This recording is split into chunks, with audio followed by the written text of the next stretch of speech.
के प्रतिनिधि, यहाँ पर उपस्थित तमाम नेतागण और मेरी प्यारी बहनों, आज हमने ये जन पंचायत बुलाई है नरवाड़ा में, और ये पहली पंचायत नहीं है। ऐसी पंचायतें ब्लॉकों के अंदर जिलों में सभी 22 के 22 जिलों में हो रही हैं, और ये हमें इसलिए बुलानी पड़ी है। हम सब जानते हैं कि आशा वर्कर यूनियन का आंदोलन आज 36 दिन हो गए हैं उनको। हरियाणा की 20,000 आशा वर्कर पिछले 36 दिन से सड़कों पे बैठी हुई है, और ये वही वर्कर हैं जिन्होंने कोरोना काल के अंदर बेहद शानदार काम किया था। जिस समय पे पूरा देश दुनिया सब अपने घरों में थे, उस समय पे सरकार ने कहा कि आप घर घर जाइए, आप जो है संक्रमितों की पहचान कीजिए, हाई रिस्क के लोगों की पहचान कीजिए, जिनके अंदर बीमारी के लक्षण दिखाई दे रहे हैं, आप उनकी पहचान करिए। और हम घर घर गए सर्वे करने के लिए। हमारे देश की 138 करोड़ की आबादी है, और इस देश की 10 लाख आशा वर्कर ने वो हमारे एक देश की 138 करोड़ आबादी का सर्वे एक सप्ताह के अंदर करके उसको कंसोलिडेट करके सरकार की टेबल पे रख दिया था। इस बात के लिए विश्व स्वास्थ्य संगठन ने भी कहा कि यदि भारत देश के अंदर आशाएं नहीं होती तो यहाँ महामारी का क्या प्रकोप हो सकता था, इसकी कल्पना भी नहीं की जा सकती है। न केवल विश्व स्वास्थ्य संगठन ने, बल्कि हमारी हरियाणा की सरकार ने, हमारे देश की नरेंद्र मोदी की सरकार ने उस समय पे सभी ने कहा कि ये जो वर्कर है इन्होंने शानदार काम किया है। हमने लोगों के घरों पे दवाइयाँ भी पहुँचाई, हमने उनके लिए खाना भी पहुँचाया, दूध भी पहुँचाया, फल भी पहुँचाया, और अपने परिवार को, अपने स्वास्थ्य को संकट में डाल के हमने महामारी के समय पे जो हमारा कर्तव्य बनता था, हमने अपने उस कर्तव्य का निर्वहन किया बहुत ही शानदार तरीके से। लेकिन सरकार हमारे साथ क्या कर रही है? इससे पहले से भी आशा वर्कर हमारे देश के अंदर 2005 में लगी है। राष्ट्रीय स्वास्थ्य मिशन की शुरुआत हुई थी और ग्रामीण स्वास्थ्य मिशन की, उस समय पे 2005 में आशाओं की अपॉइंटमेंट हुई है हमारे देश के अंदर। तब से लेके आज तक 18 साल से ये आशा वर्कर स्वास्थ्य विभाग की रीढ़ की हड्डी की तरह से काम कर रही है। ये स्वास्थ्य विभाग के सबसे निचले पायदान पे काम करती हैं, और कमाल की बात ये है कि इनके ऊपर बहुत सारे अधिकारी हैं जो इन आशा वर्कर से काम लेते हैं। ANM भी है, MPHW मेल फीमेल भी है, ये जो आयुष केंद्र खुले हैं इनके CHO भी है, मेडिकल ऑफिसर भी है, सीनियर मेडिकल ऑफिसर भी है, और CMO भी है। तमाम लोग जो है इनको डायरेक्शन देते हैं, इनको निर्देश देते हैं काम का, और इनसे काम की रिपोर्ट लेते हैं। ये तमाम जो है काम, जितना फील्ड का काम है, जितने स्वास्थ्य विभाग के सर्वे होते हैं, वो न केवल स्वास्थ्य विभाग के सर्वे बल्कि उससे अलग भी अनेकों तरह के काम जिले के DC के माध्यम से इन आशाओं को बार बार थोपे जा रहे हैं। जो विभाग का काम नहीं है वो काम भी इन वर्कर से लिया जा रहा है, और इस सारे काम के बदले में इनको मामूली सी प्रोत्साहन राशियां दी जा रही हैं, मामूली सा मानदेय दिया जा रहा है। ये यहाँ पे आप नारा भी लगा रही थी, आपने सुना होगा इनका नारा। ये कहती है 4,000 में दम नहीं, 26,000 से कम नहीं। जो भी सुनता है व्यक्ति वो ये सोचता है यदि कोई घंटों तक रोजाना काम करता है तो उस व्यक्ति को 26,000 से कम वेतन भी दिया जा सकता है। लेकिन ये अपने देश में हो रहा है, ये हमारी लाखों महिलाओं के साथ हो रहा है। हमारे देश के अंदर एक तरफ प्रधानमंत्री लाल किले से जो है वो बात करते हैं, और वो ये कहते हैं कि हम जो है इस देश की महिलाओं को लखपति बनाएंगे, और दूसरी तरफ वो महिलाओं को पाई पाई के लिए दर्शाते हैं, उनसे बेगार लेते हैं। और उससे भी अगली बात, आश्चर्यचकित करने वाली बात ये है कि आप ये सोचते होंगे कि इनको सरकार वॉलंटियर कहती है तो इनका मर्जी का काम होगा, इनका जी करता होगा तो ये काम कर देती होगी, और ना मन करे तो ना करती होंगी। जब हम सरकार से वेतन मांगते हैं उस वक्त पे ये कहा जाता है कि आप तो स्वयं सेवी हैं, आप तो वॉलेंटियर हैं, आपका मन ना करे तो आप काम छोड़ दो, आपको जिस काम का पैसा चाहिए वो काम कर लो। लेकिन इससे उलट बार बार सरकार जो है हमें बेगार देती है, ऐसा काम हमसे करवाती है जिसका एक भी रुपया नहीं होता है। यदि वो काम करने से मना किया जाता है तो स्पष्टीकरण के नोटिस निकलते हैं, नौकरी से हटाने की धमकियां दी जाती हैं, इन वर्कर को अलग अलग तरह से प्रताड़ित किया जाता है। इस बात के लिए उनको डराया धमकाया जाता है। और अभी भी जब हड़ताल में बैठी हैं, अलग अलग जगह से हमारे पास सूचनाएं आई हैं और ये पता चला है कि पुलिस जो है कुछ वर्कर के घर पहुंच गई है और वो जो है उनके घर वालों का बायोडाटा तो मांग ही रही है। अब वो ये कह रहे कि पैदा कहाँ हुए थे, अपने मायके वालों का और बायोडाटा दे दो। भाई क्या करेगी पुलिस हमारे बायोडाटा का? 28 तारीख को जो हुआ वो हमने सबने देखा हरियाणा के अंदर। और एक और बात आशा के काम से संबंधित, 2005 में जब आशा वर्कर लगी थी तब शिशु मृत्यु दर और मातृ मृत्यु दर बेहद ज्यादा थी भारत देश की, लेकिन उन्होंने उसको कम करके बहुत ही उन आंकड़ों के अंदर बहुत ज्यादा सुधार किया है। जो टीकाकरण है वो भी बेहद कमजोर था, उस टीकाकरण के प्रतिशत को भी 90% तक पहुंचा दिया है। संस्थागत डिलीवरी को लगभग 99% तक उसको भी इन आशाओं ने पहुंचाया है। तो आप जरा ये सोचिए कि ये इतना शानदार काम करने वाली इन वर्कर के साथ सरकार इतना दुश्मनी पूर्ण व्यवहार क्यों कर रही है? हम ऐसा कुछ भी सरकार से नहीं मांग रहे हैं जो कि नामुमकिन हो, जो कि गलत हो। हम केवल अपना हक और अधिकार की बात कर रहे हैं, लेकिन सरकार को ये आंदोलन करना पसंद नहीं है, उनको अपने हक की आवाज उठाना पसंद नहीं है और इसीलिए वो हमें दबाने और कुचलने की कोशिश कर रहे हैं। हमारी बात नहीं सुन रही थी सरकार। जब हमारी 12 दिन से बात नहीं सुनी गई तो 12 दिन बाद हमने ये निर्णय लिया था, 10 दिन पहले 28 तारीख से यानी कि 18 तारीख को, कि सरकार हमारी बात नहीं सुन रही, इसलिए हम पंचकुला जाएंगे, विधानसभा का सत्र बैठेगा, वहाँ पे पक्ष विपक्ष की सभी पार्टियां वहाँ पे होंगी और वहाँ पे हम अपनी बात सुनाएंगे तो शायद किसी के कानों तक हमारी बात पहुँच जाए। हम जाना चाहते थे पंचकुला विधानसभा, लेकिन हमें वहाँ नहीं जाने दिया गया। हमारे तमाम नेताओं को नजरबंद किया गया, घरों में ही बंद कर लिया और घरों में बंद करने के लिए एक एक महिला के घर 4-4, 5-5 पुलिस वाले गए हैं। उनको उनके घरों में बैठे रहे वो रात भर तक, लेकिन उसके बावजूद भी जो वर्कर किसी तरह से निकलने में कामयाब हुई और बहुत सारी वर्कर पंचकुला पहुंचने में भी कामयाब हुई।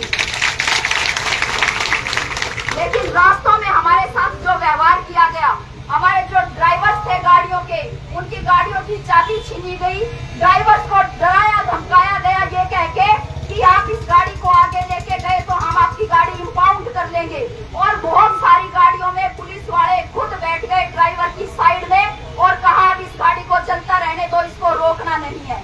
बहुत सारी हमारी महिलाओं को गिरफ्तार किया गया और दादरी जिले की जो हमारी नेता है उनको गिरफ्तार करके जिस थाने में रखा गया, आप हैरानी मानेंगे इस बात की कि वहाँ पे पीने का पानी नहीं था, वो वाटर कूलर खाली था और टॉयलेट के अंदर जो पानी की टंकी थी वो पानी की टंकी खाली कर दी गई। वो हमारी बहनें 1.5 दिन तक वहाँ थाने में कोठरी में बंद रही, जहाँ पे ना पीने का पानी था और ना ही कोई दूसरा पानी था। और हमने ये भी देखा, मैं खुद जिस बस में थी, गिरफ्तार करके मुझे जिस बस में लिया गया था, हम 50 वर्कर एक साथ थे वहाँ पे, पंचकुला की और भी वर्कर हमारे साथ थी।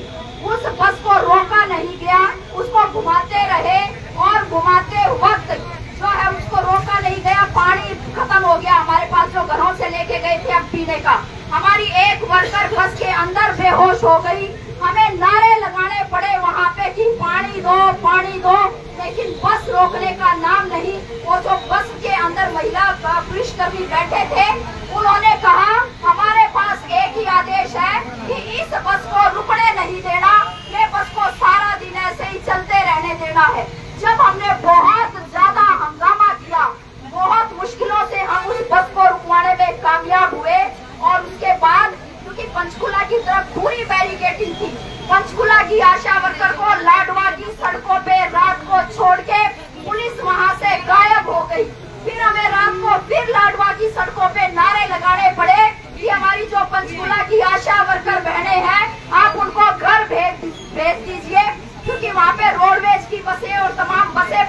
देखी थी पंचकुला जाने वाली उस दिन कोई प्राइवेट साधन को, आशा वर्कर के साधन को पंचकुला के अंदर जाने की एंट्री नहीं थी।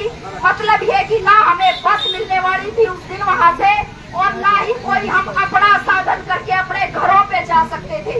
लेकिन हमने वहाँ पे बहुत नारे लगाए, तब जाके किसी तरह से घंटों बाद पुलिस ने ये सुनिश्चित किया कि इन महिलाओं को घर भेजा जाए।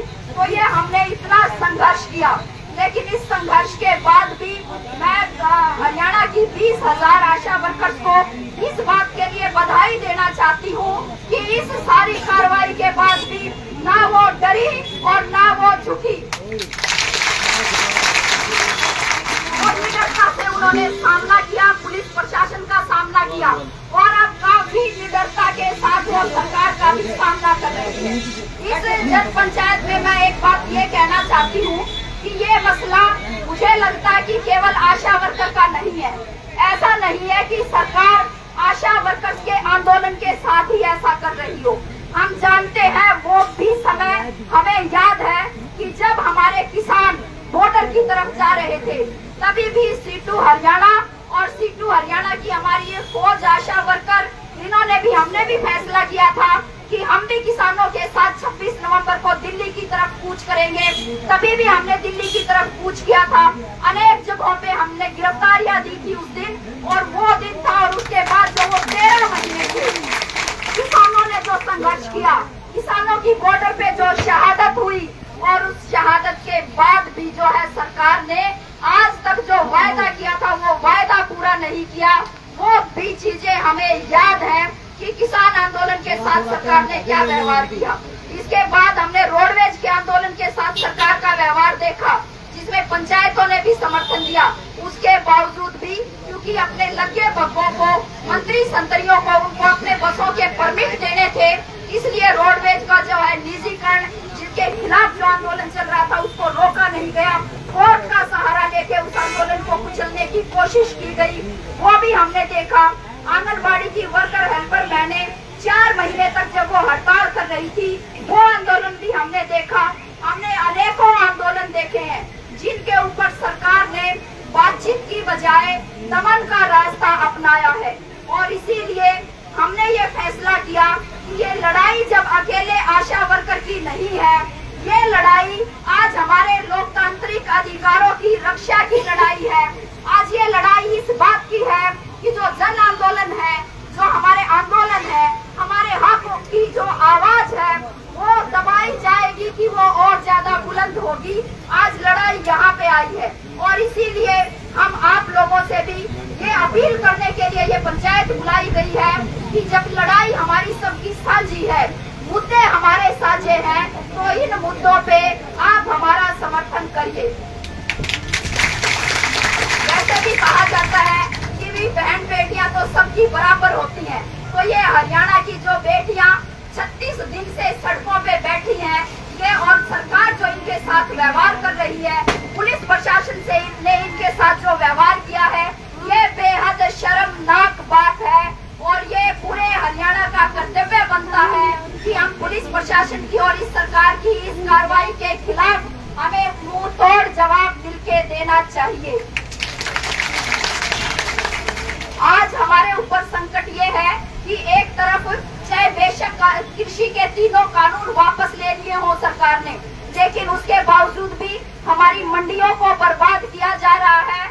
जो खरीदारी ज्यादातर प्राइवेट आड़तियों द्वारा की जा रही है, और ज्यादातर अनाज को निर्यात भी किया जा रहा है। किसान के खेत से फसल सस्ते में उठ रही है, और जरूरतमंद तक वो अनाज महंगे में पहुंच रहा है। ये चुनौती आज हमारे सामने खड़ी है। लंबे संघर्ष के बावजूद भी किसानों को न्यूनतम समर्थन मूल्य नहीं मिला है। दूसरी तरफ हम ये देख रहे कि यही सरकार जिन्होंने 27 तारीख की रात को, 27 अगस्त की रात को और 28 अगस्त के दिन में जो हरियाणा की महिलाओं के साथ ये व्यवहार किया, वही उनके मंत्री संतरी ये सरकार, हमने देखा कि संदीप सिंह ने जो खिलाड़ी कोच थी उसके साथ किस तरह से उसकी छेड़खानी की, उसके साथ उसकी शिकायत दर्ज नहीं हुई उस खिलाड़ी कोच की, और किसी तरह से दाग दोष से दर्ज हुई, मंत्री का इस्तीफा नहीं लिया गया। कहा कि कानून अपना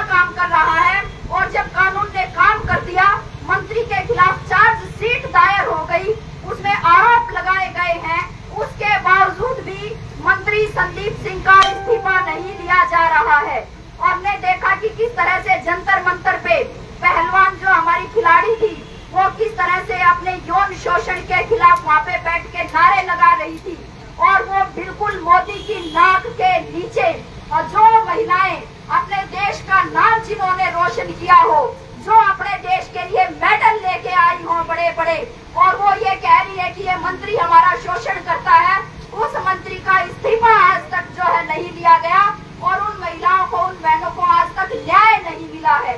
तो ये आज असल में न्याय की लड़ाई है, वो चाहे किसान हो, मजदूर हो, कोई भी तबका हो, हमारा उस तमाम तबके की लड़ाई है। और आज ये एक समय आ गया है हमारे सामने कि हम अपने तमाम मुद्दों को, तमाम बातों को एक साथ हम एक साझा आंदोलन बनाए और अपने लोकतंत्र की रक्षा के लिए एक साथ मिलकर खड़े हों, अन्यथा हमारा भविष्य अंधकार में है। हमारे जो छोटे छोटे बच्चे हैं जिनको बहुत प्यार से आज हम स्कूल भेज रहे हैं, उनके भविष्य, कोई भविष्य नहीं बचा है उन बच्चों का, क्योंकि सारे जो सरकारी महकमे थे वो प्राइवेट हो गए हैं, और छोटा मोटा कोई सरकारी महकमा बच भी रहा है तो उसमें भी ये एक कच्ची नौकरी की भर्ती का पक्का प्रबंध किए हुए हैं कौशल विकास निगम के नाम से, यानी कि नौकरी तो हमें कच्ची ही मिलेगी, पक्की नौकरी कई 10-10, 12-12 हजार रुपए में। जो कंपनियों के अंदर बीटेक, एमटेक करके इंजीनियरिंग की डिग्रियां लेके जो बच्चे गुड़गांव और बेंगलोर, हैदराबाद की तरफ मुंह करते हैं, वहाँ पे वो नौकरी करने जाते हैं, उनके लिए भी कानून बना दिए गए कि काम के घंटे 8 नहीं 12 होंगे, आपको यूनियन बनाने का अधिकार नहीं होगा, हड़ताल करने का अधिकार नहीं होगा। इसका मतलब ये है कि वो हमारे आने वाली पीढ़ियों को जैसे उनका मन करेगा वो वैसे उनको दबाएंगे, कुचलेंगे, उन पे अत्याचार करेंगे और आवाज भी नहीं उठाने देंगे। ये बात हम नहीं सहेंगे, हमें यहाँ से ये प्रण लेके चलना चाहिए।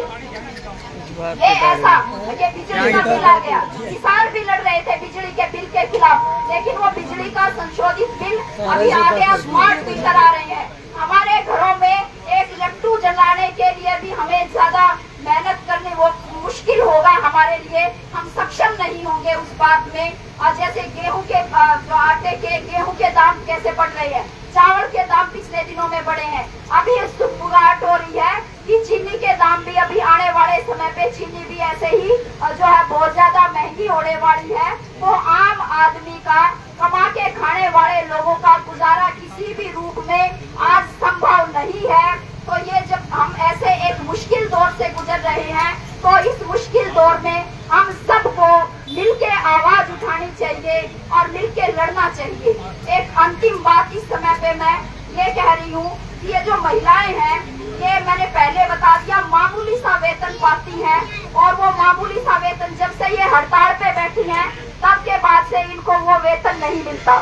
सरकार ने कहा, हम 8 अगस्त से हड़ताल पे गए थे, विभाग ने चिट्ठी भेज दी कि भाई 1 तारीख से लेके 7 तारीख तक 129 रुपए के हिसाब से जिसको अपना पैसा चाहिए वो ले लो, 7 दिन का 950 रुपए, अन्यथा उसके आगे हम पैसा नहीं देंगे। शर्म की बात है, आप 129 रुपए रोज के देते हैं और उसको आप ये कह रहे हैं कि इसको हम कटौती कर लेंगे। आंदोलन हमारा जो है चल रहा है, हमें नहीं पता सरकार का रवैया क्या होगा हमारे इस आंदोलन के प्रति। हमें अपना पता है कि हमारे अंदर हौसला पूरा है और पूरा लड़ेंगे, डट के लड़ेंगे और अंत तक लड़ेंगे, हार नहीं मानेंगे।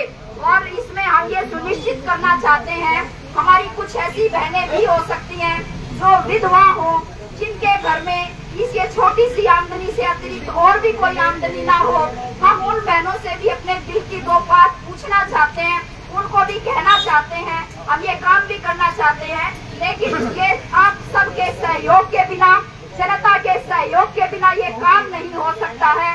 इसीलिए मेरी तमाम लोगों से ये भी अपील है कि हमारे इस आंदोलन को चलता रहने के लिए आर्थिक मदद भी हमारी आप सब लोग करें, ताकि आंदोलन को हम अंतिम दौर तक लेके जा सकें, हम इस आंदोलन को कामयाब बना सकें। हौसला और जज्बा हमारे पास है, उसकी हमें कोई कमी नहीं है। आपके सहयोग और समर्थन की हमें दरकार है, और मुझे पक्का यकीन है कि जब आप यहाँ पे आके बोलेंगे तो हमारी हौसला अफजाई होगी, आप हमारा पूर्ण समर्थन भी करेंगे, इस आंदोलन को कामयाब बनाने में हमारा सहयोग भी देंगे।